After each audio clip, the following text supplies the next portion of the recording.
Shalom, saudara yang dikasihi Tuhan Yesus Kristus. Selamat pagi, salam sejahtera buat saudara semua dimanapun saudara berada. Damai dan sukacita oleh Roh Kudus melimpah senantiasa dalam hati dan kehidupan saudara semua. Sebelum kita mendengarkan renungan firman Tuhan, mari sama-sama kita siapkan hati dan berdoa.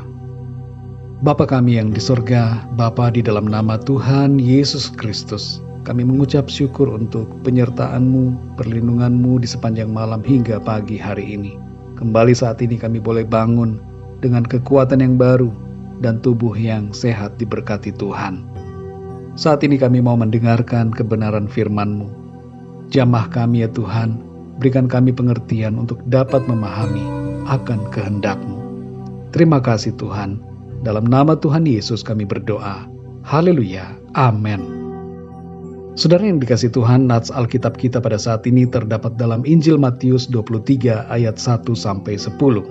Saudara dapat membacanya secara pribadi, kemudian melanjutkan renungan ini. Saya akan membacakan Injil Matius 23 ayat yang ke-10. Tertulis demikian. Janganlah pula kamu disebut pemimpin, karena hanya satu pemimpinmu, yaitu Mesias. Saudara yang dikasih Tuhan, dengan jelas dan tegas Tuhan Yesus mengatakan bahwa hanya ada satu pemimpin semua manusia, yaitu Mesias. Dan siapa Mesias yang dimaksudkannya? Tidak lain adalah dirinya sendiri. Sejak awal Tuhan Allah Sang Pencipta menghendaki agar semua manusia mengikutinya sebagai pemimpin dalam menjalani kehidupan. Tapi Adam dan Hawa tidak taat. Mereka memberontak pada pimpinan Tuhan dan jatuh ke dalam dosa.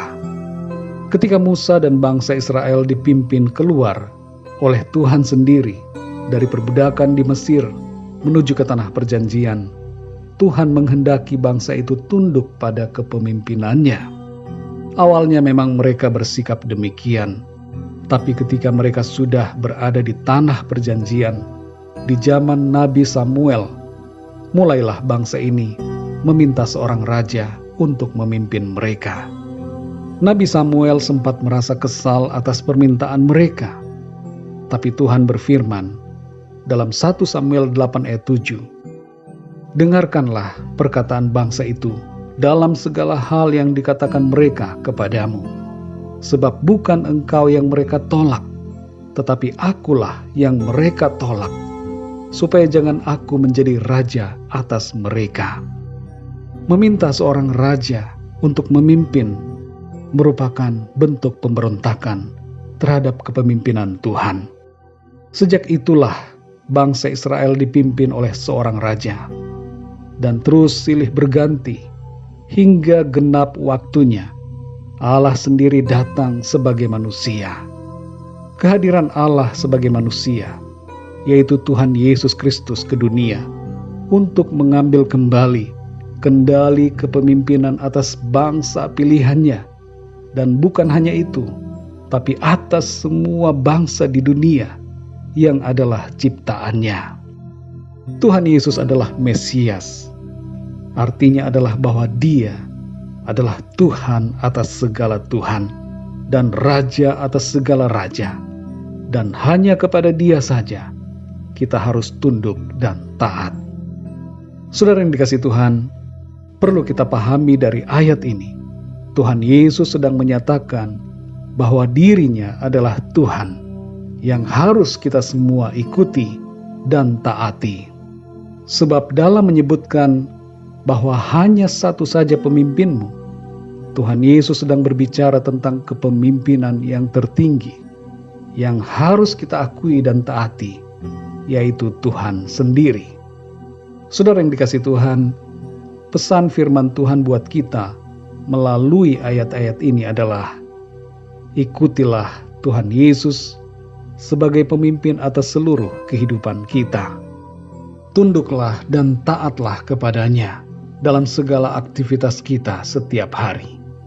Kita mungkin punya bos atau pemimpin di kantor, di tempat kita bekerja, atau di rumah, dan di lingkungan di mana kita berada. Tapi ingatlah saudara, bahwa segala sesuatu yang kita lakukan harus selaras dengan kehendak pemimpin kita, yaitu Tuhan Yesus Kristus. Kalau ada sesuatu hal dalam pekerjaan atau dalam kegiatan kita yang bertentangan dengan firman Tuhan, maka ingatlah untuk taat terlebih kepada Tuhan daripada kepada yang lain. Tuhan Yesus adalah pemimpin saudara dan saya yang hendaknya selalu kita ikuti dalam seluruh kehidupan kita. Mari kita berdoa, saudara. Bapa kami yang di sorga, Bapa di dalam nama Tuhan Yesus Kristus, kami mengucap syukur untuk firman-Mu yang berbicara kepada kami, bahwa Engkaulah Tuhan, satu-satunya pemimpin kami. Oleh karena itu, hanya Engkau yang harus kami taati, dan dalam segala tindakan kami, dalam segala aktivitas kami harus tunduk dan taat kepada kehendak firman-Mu. Tolong kami ya Roh Kudus, berikan kami hikmat untuk dapat mengerti akan kehendak Tuhan, dan supaya kami dapat menyelaraskan tingkah laku kami dengan kehendak firman-Mu, supaya kami tidak melenceng dan tidak memberontak terhadap kepemimpinan-Mu ya Tuhan. Terima kasih untuk firman-Mu. Meteraikanlah ya Tuhan dalam hati dan kehidupan kami. Di sepanjang hari ini ya Tuhan, kami mohon pimpinan-Mu dalam segala aktivitas kami. Berikan kami hikmat, tuntunan-Mu ya Tuhan, supaya dalam segala sesuatu kami melakukannya untuk kemuliaan nama Tuhan. Kami tidak melanggar akan kehendak-Mu, tapi semuanya selaras dengan perintah-Mu. Kami berdoa untuk yang sedang mengalami sakit, masalah dan pergumulan dalam hidup. Berikanlah kesembuhan ya Tuhan. Nyatakanlah pertolongan-Mu dan berikan jalan keluar, mujizat-Mu atas setiap mereka. Terima kasih ya Tuhan. Kami percaya kami terima berkat, damai sejahtera, dan kasih karunia Tuhan yang senantiasa berlimpah dalam hidup kami. Terpujilah nama-Mu ya Bapa. Dalam nama Tuhan Yesus Kristus, Tuhan dan Juru Selamat kami berdoa dan mengucap syukur. Haleluya. Amin. Puji Tuhan, saudara yang dikasihi Tuhan, saya percaya firman Tuhan menjadi berkat dan kekuatan buat saudara semua, dan Roh Kudus akan menolong saudara untuk lebih lagi memahami kebenaran firman Tuhan.